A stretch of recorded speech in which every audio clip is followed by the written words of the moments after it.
Hello and welcome to the channel. The Central Bank of Nigeria CBN Governor Godwin Emefiele has secretly returned to the country amidst a plot to get him arrested by the Department of State Services (DSS) for corruption as well as other crimes. Although a federal high court sitting in Abuja has given the embattled governor a pass that he cannot be arrested, it is still unclear if the DSS will continue with their pursuit of the CBN governor now that he is back in the country. Get the detailed gist as I run you through the complete story. Subscribe, like, share, and comment. Thank you. Embattled CBN chief Emefiele secretly returns to Nigeria. Nigeria's embattled central bank governor Godwin Emefiele quietly returned to the country on Wednesday, sources in the Apex Bank and the presidency have told Premium Times. Mr. Emefiele has been out of the country for several weeks amidst fears he will be arrested by operatives of the State Security Service (SSS), who are investigating several allegations against him, including corruption and terrorism financing.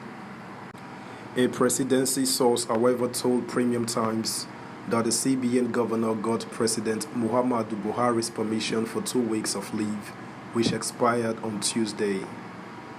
His holidays finished yesterday, so he has to report to work today, our source said.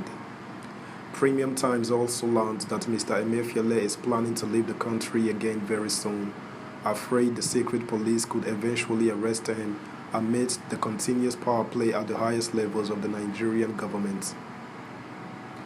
He is trying to leave within the next few days on the pretense of attending the annual World Economic Forum, our source said.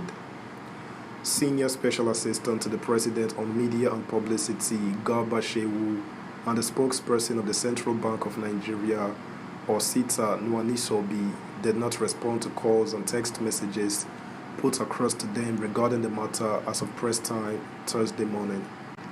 Premium Times reported how in December the SSS secretly sought a court order to arrest Mr. Emefiele. The Federal High Court in Abuja, however, rejected the SSS request. In the application, the SSS wanted the court to order the arrest of the CBN governor over alleged acts of financing terrorism, fraudulent activities and economic crimes of national security dimension. The SSS filed the application marked FHC ABJ CS 22552022 at the court on 7 December 2022. Mr. Emefiele was the sole defendant in the suit, which was filed ex parte, meaning Mr. Emefiele was not notified of the suit. But the judge, John Soo, in a 9 December ruling, rejected the application on the grounds that the secret police failed to provide sufficient evidence to warrant the issuance of an arrest warrant against Mr. Emefiele. This newspaper reported how the judge said the depositions in the affidavit filed by the SSS in support of its application purport that preliminary investigation has revealed various acts of terrorism, financing, fraudulent activities perpetrated by the respondent and his involvement in economic crimes of national security dimensions. In rejecting the application, the judge said, "These are no doubt grave allegations, but which the applicant has not presented any concrete evidence to support." Mr. Soo also accused the SSS of deceit, saying the secret police failed to indicate that Godwin Emefiele, against whom the order was sought, was the same as the CBN governor. The respondent in this application is named as Godwin Emefiele without disclosure of his status or position anywhere, not even in the affidavit, the judge said.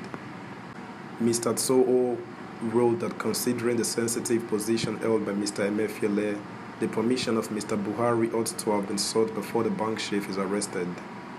It is left to speculation if the Godwin Emefiele is the same person as the serving governor of the Central Bank of Nigeria. If it is, then he is unarguably a high-ranking public official in Nigeria and indeed occupies a sensitive position as one of the key drivers of the nation's economy. Therefore, An application of this kind should have evidence of the approval of the respondent's boss that such measures are authorized to be taken. Subscribe, like, share, comment, and please turn on the notification bell. Thank you.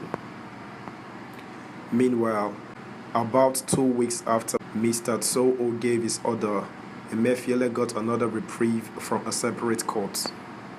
The Federal Capital Territory High Court granted a request by a civil society organization to prevent the arrest of the bank chief. A judge, Muslim Hassan of the FCT courts, ruled that based on Mr. Tsoho's earlier ruling, any continuous harassment, intimidation, threats, restriction of movement, abuse of right of office, surreptitious moves to arrest, and humiliation of Mr. Emefiele over trumped-up allegations of terrorism financing and fraudulent practices was illegal and unconstitutional. The judge also restrained the SSS from instigating the arrest or arresting, interrogating, or detaining Mr. Emefiele in respect of any matter or policy decision on the Nigerian economy or for any connected purposes except by an order of a superior court. Mr. Emefiele has been in the news for the wrong reasons in recent times. Amidst Nigeria's worsening economic situation, partly due to wrong CBN policies, including violations of its own laws, Mr. Emefiele decided to go into active politics while holding on to his office. He not only joined the ruling All Progressives Congress APC, but sought to be the president of Nigeria on the party's platform. Mr. Emefiele thus became Nigeria's first CBN governor to be openly partisan and seek elective office. Although he got the APC nomination form, he had to pull out of the presidential race after allegedly spending billions of naira included on publicity due to public outrage and allegedly failing to secure President Buhari's support for his ambition. Mr. Emefiele has also faced criticisms for the CBN's recent policy of redesigning the country's highest currencies, 200 naira, 500 naira, and 1000 naira. The Apex Bank also set a 31st January limit for the validity of the old notes. However, a few weeks before the expiration of the deadline, Nigerians have continued to lament the implementation of the policy as the new notes are scarce, while banks continue to issue the old notes. Mr. Emefiele's controversial absence from the nation has been a source of worry for stakeholders in the banking sector ahead of the CBN's first Monetary Policy Committee MPC meeting of the year, scheduled for 23rd January. That's the news, guys. Thanks for listening. Until next time. Bye.